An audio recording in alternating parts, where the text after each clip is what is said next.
اور جو عمران خان صاحب کے معیار پر پورا نہیں اترے گا یا عمران خان صاحب کے لیے مشکلات پیدا کرے گا تو وہ اس کے لیے جگہ بھی کم ہو جائے گی۔ اب یہ خالصتاً جو میری اطلاع ہے اس کے مطابق یہ عمران خان صاحب کا اپنا فیصلہ ہے، اور ان کو جو معلومات دستیاب تھی اس کے مطابق عمران خان صاحب نے شیر عبد المروت کے معاملے میں فیصلہ کیا۔ آج سے کچھ عرصہ پہلے شیر عبد المروت صاحب نے کوشش بھی کی کہ وہ عمران خان صاحب کو جیل میں جا کر ملیں، لیکن وہ مل نہیں سکے، اور ان کی کچھ سفارشیں بھی لوگوں نے کی ہیں۔ اب جنید اکبر صاحب کہہ رہے ہیں، پتہ چل رہا ہے کہ علی امین گنڈا پوریا کچھ لوگ جا کر سفارش کریں گے عمران خان صاحب کو شیر عبد المروت کی، لیکن پارٹی نے فی الحال اب تک کی اطلاع کے مطابق شیر عبد المروت صاحب کو پارٹی سے نکال دیا۔ اب اس میں جو ہے وہ ایک چیز اور ثابت ہوتی ہے کہ عمران خان صاحب کے اوپر مشکل وقت ہے، یہ بڑا کڑا وقت ہے، ایسے وقت میں آپ اس طرح کے فیصلے نہیں کر سکتے کہ پارٹی کے اندر سے ایسے لوگوں کو آپ نکالیں۔ لیکن عمران خان صاحب یہ ثابت کرتے ہیں کہ اعصابی طور پہ وہ پاکستان کے باقی لیڈر سے مضبوط ہے۔ وہ جیل میں ہے، مشکل ہے، لیکن اس کے باوجود وہ ایسی مشکل چیزیں کر سکتے ہیں جو دوسرے لیڈرز نہیں کر سکتے۔ شیر عبد المروت صاحب کا اس میں ایک سٹیٹمنٹ ہے، انہوں نے کہا یہ عوام کی مجھ سے بے انتہا محبت ہے، اور جو عوام کی مجھ سے محبت ہے وہ ابتدا سے ہی کچھ لوگوں کو ہضم نہیں ہو رہی تھی، مجھے 6 ماہ پہلے بھی پارٹی سے نکالا گیا، یہ شیر عبد المروت صاحب نے کہا۔ تو وہ پر امید ہے کہ شاید انہیں پارٹی میں واپس لے لیا جائے۔ انہوں نے غالباً ایک ٹویٹ کیا تھا، بعد میں اس کو ڈیلیٹ کر دیا، شاید ان کے دوستوں نے ان کو مشورہ دیا کہ آپ اس کو ڈیلیٹ کریں، آپ کا موقع باقی ہے۔ اچھا، کچھ یہ بھی چہمگوئیاں ہو رہی ہیں کہ علی امین گنڈا پور صاحب کے لیے بھی اچھی خبریں نہیں ہیں پاکستان تحریک انصاف میں۔ یعنی جو لوگ عمران خان صاحب کو ملتے ہیں یا کچھ صحافی یہ دعویٰ کر رہے ہیں کہ علی امین گنڈا پور صاحب کے حوالے سے بھی عمران خان صاحب اتنے خوش نہیں ہیں جتنے ماضی میں ہوا کرتے تھے، اور مارکیٹ میں خبریں ایسی گھوم رہی ہیں، مگر پارٹی رہنماؤں نے، خاص طور پہ عمر ایوب صاحب نے اور دیگر لوگوں نے اس کی تردید کی ہے۔ انہوں نے کہا جی گنڈا پور صاحب ہی وزیر اعلیٰ ہے اور وہی وزیر اعلیٰ رہیں گے۔ معاملہ گنڈا پور صاحب کے ساتھ یہ ہوا کہ 2 مرتبہ جب انہیں اغوا کیا گیا یا انہیں لاپتہ کیا گیا تو منظر عام پہ آنے کے بعد بجائے کہ وہ کھڑے ہو جاتے یا ڈٹ کر بتاتے کہ ان کے ساتھ کیا ہوا، انہوں نے عجیب قسم کی کہانیاں سنا دی۔ لوگوں کو ان کہانیوں کے اوپر یقین نہیں آیا۔ ایک کہانی تو بہت ہی عجیب تھی، یعنی ایک وزیر اعلیٰ کے گھر کے اوپر ایک آئی جی کی کیا اوقات ہے جب وہ حملہ کرے پولیس کو لے کر، تو وزیر اعلیٰ بعد میں کہے جی میں چھپ گیا تھا، سن لو آئی جی میں وہیں پہ تھا، میں چھپا ہوا تھا۔ آئی جی کی کیا اوقات ہے کہ آپ کو چھپنا پڑے؟ آپ کو تو دروازے پہ جا کے آئی جی کو ریسیو کرنا چاہیے تھا، اور اس کو وہاں کھڑے ہو کر کہنا چاہیے تھا کہ تیری کیسے جرت ہوئی تو اندر داخل ہو رہا ہے، کوئی بات نہیں، طاقت ہے، اس کے بعد وہ گرفتار کر لے گا، لیکن یہ ریکارڈ تو بن جاتا نا پاکستان کا۔ لیکن علی امین گنڈا پور صاحب نے یہ جو کیا اس کے اوپر پارٹی کے اندر کافی لے دے ہوئی ہے۔ پھر جس طرح انہوں نے کہا میں پہاڑیاں چڑھا پہاڑیاں اترا، وہ معاملہ جو ہے وہ ان کے گلے پڑا ہے اس کی وجہ سے، ورنہ علی امین گنڈا پور صاحب کی بڑی شاندار مقبولیت پاکستان تحریک انصاف میں رہی ہے، اور اب بھی بہت سارے حلقوں میں ہے، بڑی اگریسو وہ تقریر کرتے ہیں۔ عمران خان صاحب کے وفادار لوگوں میں سے ایک ہے، یعنی عمران خان صاحب جن چند لوگوں کے اوپر بڑا اعتبار کرتے ہیں ان میں ایک علی امین گنڈا پور صاحب بھی ہیں۔ سب لوگوں کے اپنے اپنے مسائل بھی ہوتے ہیں، لیکن فائنل فیصلہ عمران خان صاحب نے کرنا ہے۔ لیکن میری سمجھ کے مطابق ابھی علی امین گنڈا پور صاحب کسی ایسے خطرے میں نہیں ہے، نہ ہی عمران خان صاحب اس طرح کا کوئی ایڈونچر کریں گے۔ لیکن ایک بات تو ہے، اور وہ کلیئر ہے کہ عمران خان سے بے وفائی کرنے والے کی بچت پاکستان تحریک انصاف میں نہیں ہوگی۔ ناظرین، ایک اور خبر ہے، پاکستان تحریک انصاف نے آئی ایم ایف کو ڈوزیئر بھیج دیا ہے۔ یہ خبر وی نیوز پہ چھپی ہے، اور خبر یہ بتا رہی ہے کہ پاکستان تحریک انصاف نے اسلام آباد میں موجود آئی ایم ایف مشن کو ڈوزیئر اور خط بھیج دیا ہے۔ ایک ڈوزیئر بھیجا، ایک خط بھیجا ہے، اور اپوزیشن لیڈر عمر ایوب نے اپنے بیان میں بتایا کہ اسلام آباد میں آئی ایم ایف مشن جو ہے اسے ڈوزیئر اور خط بھیجا ہے، جو چیف جسٹس آف پاکستان کو بھی بھیجا گیا ہے۔ ڈوزیئر میں گزشتہ سال کے عام انتخابات میں دھاندلی اور اس سے متعلق بہت سارے شواہد دیے گئے ہیں۔ ڈوزیئر میں یہ شواہد بھی موجود ہیں کہ کس طرح پاکستان تحریک انصاف کو دبایا جا رہا ہے۔ عمر ایوب نے بتایا کہ پاکستان تحریک انصاف نے 7 اکتوبر 2023 کو آئی ایم ایف وفد سے ملاقات کی تھی، جس میں عمران خان نے قانون کی بالادستی کے لیے شفاف انتخابات پر زور دیا تھا۔ ڈوزیئر میں شواہد موجود ہیں کہ کس طرح پاکستان تحریک انصاف سے مینڈیٹ چھینا گیا۔ عمر ایوب نے کہا کہ سیاسی اور معاشی استحکام کے لیے ضروری ہے کہ ہمارے تحفظات پر توجہ دی جائے، ہمارے تحفظات پر عالمی تنظیموں سمیت متعلقہ سٹیک ہولڈرز کی توجہ دلائی جائے۔ یقین ہے کہ پاکستان کے مستقبل سے متعلق تمام امور میں قانون کی حکمرانی کو ترجیح دی جائے گی۔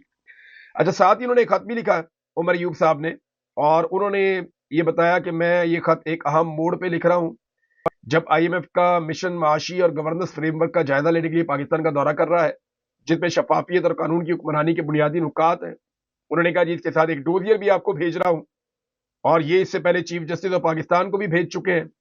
وسیع پیمانے پر انتخابی دھاندلی کے ناقابل تردید شواہد کی تفصیلات بھی آپ کو دی جا رہی ہیں. اور پھر انہوں نے بتایا جی پچھلی میٹنگ آپ سے ہماری اس تاریخ کو ہوئی تھی، اور پھر انہوں نے سارا زور دیا کہ جناب عمران خان صاحب نے کیا کہا تھا، اب سچویشن کیا ہے، پاکستان کے اندر کس طرح مینڈیٹ زبردستی چھینا گیا، کس طرح انتخابات میں جو ہے وہ سیاسی انجینئرنگ کی گئی اور جمہوری عمل کی منظم ہیرا پھیری پورے ملک میں نظر آ رہی ہے. یہ ساری چیزیں انہوں نے بتائیں، جو لاقانونیت ہے، جو انسانی حقوق کی خلاف ورزیاں ہیں، جو پتن کی رپورٹ ہے اس کو بھی شامل کیا گیا. بہت ساری چیزیں جو ہیں وہ ساری کی ساری چیزیں جو ہے وہ آئی ایم ایف کو دیے جانے والے ڈوزیئر کے اندر رکھی گئی ہیں. ناظرین ایک اور چیز ہے، آئی ایم ایف کی ایک اور شرط تھی جسے پاکستان پورا نہیں کر رہا تھا. یہ میری سب سے فیوریٹ شرط ہے اور میں یہ چاہتا تھا کہ پاکستان اس شرط کو پورا کرے. آئی ایم ایف کی شرط تھی کہ گریڈ 17 سے لے کے گریڈ 22 تک یہ وہ بیوروکریٹ ہوتے ہیں جو ملک کے نظام کو چلاتے ہیں. یہ وہ لوگ ہیں جو اگر سدھر جائیں تو ملک کے حالات بہت بہتر ہو سکتے ہیں. یعنی پاکستان کی اسٹیبلشمنٹ کے بعد جو لوگ پاکستان پہ سب سے زیادہ انفلوئنس کرتے ہیں وہ پاکستان کی سول بیوروکریسی ہے. تو ملٹری اسٹیبلشمنٹ کے بعد ان کا رول بہت امپورٹنٹ ہوتا ہے. یہ 17ویں گریڈ سے لے کے 22ویں گریڈ تک کے لوگ ہوتے ہیں. یہ ایک دفعہ بھرتی ہونے کے بعد اپنی ساری زندگی جو ہے وہ بادشاہوں کی طرح گزارتے ہیں. ان کے اثاثوں کا پتہ ہی نہیں چلتا. یہ ارب پتی کھرب پتی بنتے رہتے ہیں، پاکستان سے باہر چلے جاتے ہیں، جائیدادیں لے لیتے ہیں. ان کی اولادیں ان تعلیمی اداروں میں پڑھتی ہیں جہاں پہ اچھے خاصے کمانے والوں کے بچے نہیں پڑھ سکتے. لہذا ان کے بارے میں آئی ایم ایف کی ایک شرط تھی کہ ان کے اثاثے ظاہر کیے جائیں. اس کے اوپر حکومت بار بار ٹائم مانگ رہی تھی اور وہ یہ کہہ رہی تھی نہیں جی ہمیں ٹائم دیا جائے. لیکن اب ذرائع کے مطابق وفاقی کابینہ نے بل پارلیمنٹ میں منظوری کے لیے اجازت دے دی ہے. ترمیم کے تحت سرکاری ملازمین کو اپنے اور اپنے اہل خانہ کے ملکی اور غیر ملکی اثاثے بھی ظاہر کرنے ہوں گے. ذرائع کے مطابق مجوزہ ترمیم میں سرکاری ملازمین کے اثاثوں کی تفصیلات پبلک ہوں گی. یہ بڑی اچھی بات ہے، پتہ چلے کس نے کتنا کمایا اور جس کے جتنے اثاثے ہیں پھر اس میں کتنا اضافہ ہوا یہ بھی پتہ چلنا چاہیے. اور بعد میں پتہ چلتا ہے جناب جب یہ بندہ ریٹائر ہوا ہے تو اس کے اضافے کئی 100 گنا بڑھ گئے.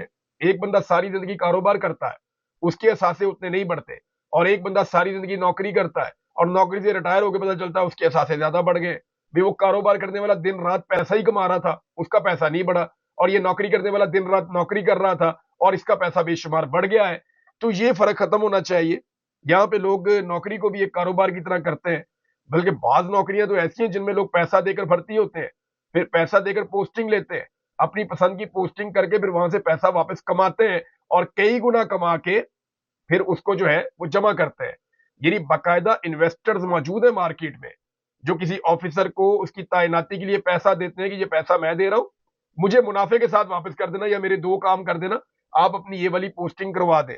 یہ اس طریقے سے ہوتا ہے اور میں جانتا ہوں ان چیزوں کو، میں رپورٹنگ کرتا رہا ہوں فیلڈ میں، مجھے آئیڈیا ہے. اور پاکستان میں یہ کوئی میں ایسی بات نہیں کر رہا جو پہلی دفعہ آپ کو پتہ چل رہی ہے، یہ پاکستان میں ہوتا رہتا ہے. اب آئی ایم ایف کی یہ والی شرط جو ہے یہ بھی پوری کرنے کی تیاری کر دی گئی ہے. ناظرین ایک اور خبر ہے، شاہد خٹک صاحب نے اس کے اوپر جو ہے وہ شکوہ کیا ہے.